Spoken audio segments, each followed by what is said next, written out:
maybe it's like, we have the kid, it's born, and the first thing, really independent thing we hope it does is maybe say daddy. Yeah. Or hopefully, well, I'm a dad, so I would say that. But hopefully say daddy or mummy, or actually I think food is pretty common. Yeah. So there are these nascent words that happen are the first thing that we teach children, and before that point it's relatively uncontrolled what they learn by feel, by touch, and the other things. And in terms of thinking in an AI context, perhaps it is as they get past daddy and they get to the letter A or the letter B, suddenly we're becoming specialists, we're developing one part of the brain. My feeling is with AI, we're only developing fractions of brains, just the letters. From a programmatic point of view, how do you teach a machine to learn that, just in brief lines?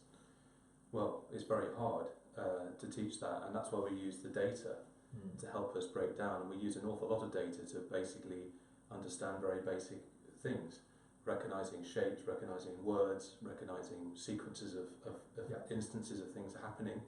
This is how we build up the knowledge. But just taking your point about a 2-year-old, and that's why I tend to say it's 2 rather than 3, is because it isn't personal at the moment. The AI is very impersonal. So it's rather, like we were talking about earlier, it's robotic. There's a detachment from, this is a machine and we're the human.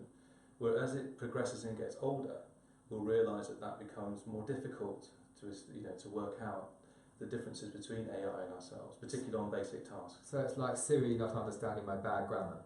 Yeah, absolutely, which she does quite regularly. You've seen me experience her. Okay, so that's very interesting. So we have to basically program our computers with AI to be all the same without actually catering for a single individual. Is that what you're saying? I'm saying in principle, yes, but I think that all lines are going to sort of converge at different points in the future. And I think this is really important to understand, is that the AI is evolving into, saying, individual areas of specialism, but as time goes by they're going to join up, and that's when the power of AI is going to become sort of all-embracing and a lot more interesting and a lot more that we can relate to and therefore feel less fear of, if you will. But we need to do all those individual lines. It's not like we're going to teach every kid to learn German, French, Spanish, Russian, Hindi and all these other languages available. We teach our kids to learn maybe 1 or maybe 2 or even 3 languages at a stretch. But we still use the same framework of letters. And we use that letters framework to get them on the road to words. We use the words framework to get them on the road to language. And we have to think of AI as just at the start of that place. Yeah, absolutely. And not forgetting as well, Louis, that AI is learning in multiple locations. So, for example, I'm here learning, as we're having these conversations, we're talking about AI. And so, but obviously AI is learning in multiple locations. So I'm learning in the street here, I'm learning in the upstairs, I'm learning downstairs, I'm learning in multiple locations. So my learning becomes, if you will, it's embryonic at the moment, but it's going to become exponential.